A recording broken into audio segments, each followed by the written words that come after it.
It is an honor and a privilege to speak to you all today. If you remember nothing else from my brief remarks, please remember these two words: live intentionally.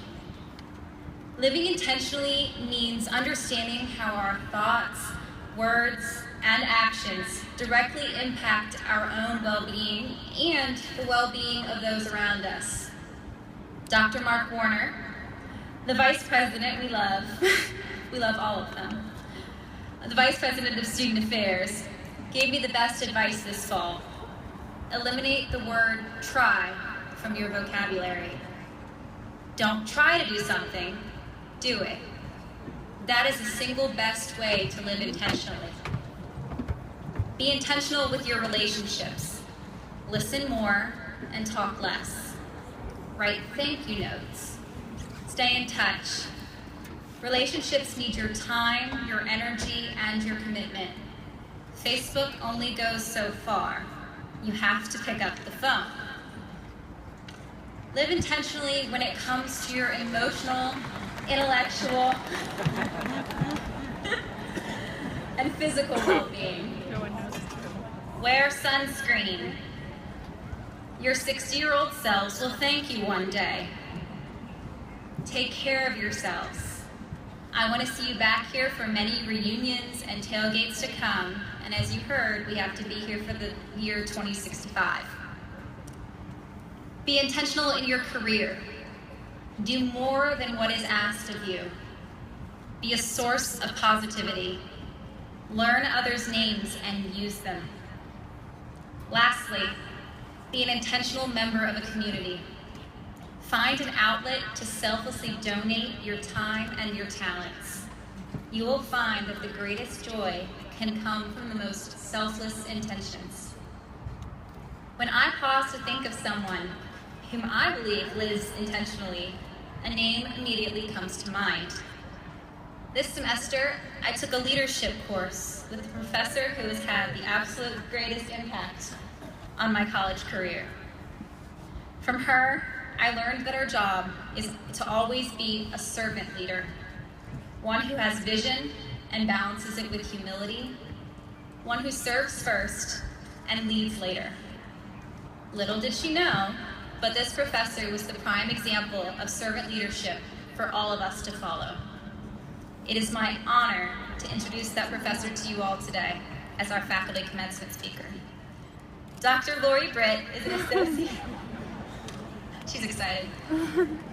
Dr. Lori Britt is an associate professor of communication studies.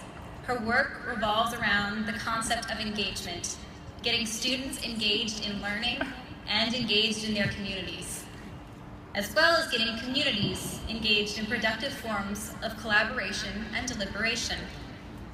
This year, Dr. Britt received the Goodman Faculty Award for her integration of teaching and scholarship to benefit student learning, and the Professor of the Year Award in the School of Communication Studies. Please join me in welcoming my school mom and this year's faculty speaker, Dr. Lori Britt.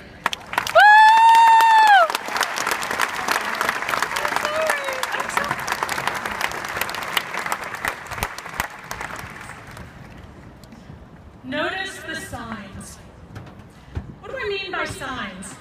I'm a communication professor, so I focus on symbolic communication, on how meaning is communicated through words, in symbols, in actions, and in social structures. And I want to encourage you to notice the signs in your life.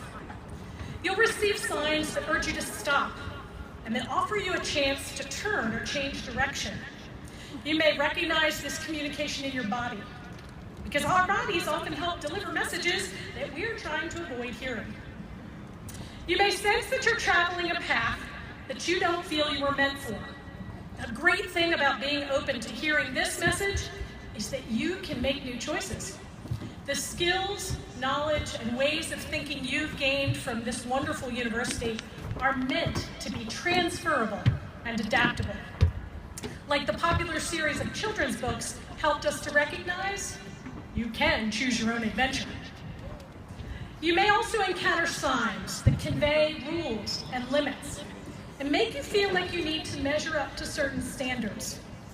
But if you look more closely, you may find that these limitations are artificial and contrived and serve to privilege those who are sending you those messages. I want you to recognize how much signs and symbols shape our reality and condition who we are and who we think we can be. Recognize them for what they are, social constructions that we can and should think about and think beyond. There will be other kinds of signs as well.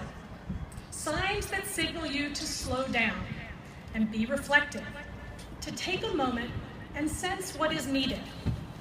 In our highly individualistic culture, we need to slow down enough to ask how we might positively impact those around us. Be intentional, as others have said, about slowing down. Be observant of others. Recognize who might need encouragement, might need your presence, or might need to hear that they're doing a good job. We get so busy doing in our lives, we forget how to be, how to simply be there for someone or to offer those few words that make a difference. Think of it. We love to receive those kinds of signs ourselves. Send those signs to those around you.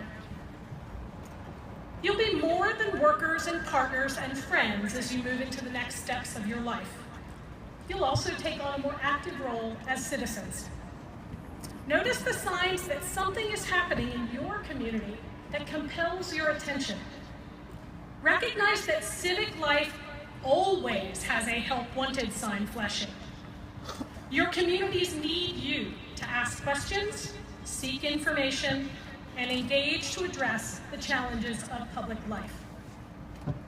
Then there'll be those signs that feel like the light has turned green and we've received a cosmic call to hit the gas and give it all we've got. You can recognize these signs by the anticipation and the excitement. But as much as we like to think that these cosmic signs are totally clear and make our choices evident, the reality is these signs often require some interpreting. They hint that a space has opened up that is waiting for you to step forward and lead. But you need to use your imagination and envision what could be instead of being limited by what first appears as not the right size or the right shape, or as if it's a sign meant for someone else. Strip away the constraints to reveal the what-ifs. Be bold and embrace the possibilities. Finally, I want you to notice the signs that communicate that the universe wants you to experience joy, because it does. Revel in these signs that come to us via nature, in meaningful and comfortable relationships that are carried in musical form, or if they carry through colors, or through exquisite or satisfyingly simple tastes. Experience that joy. So I urge you today and always to notice the signs. Congratulations to each of you in the class of 2015.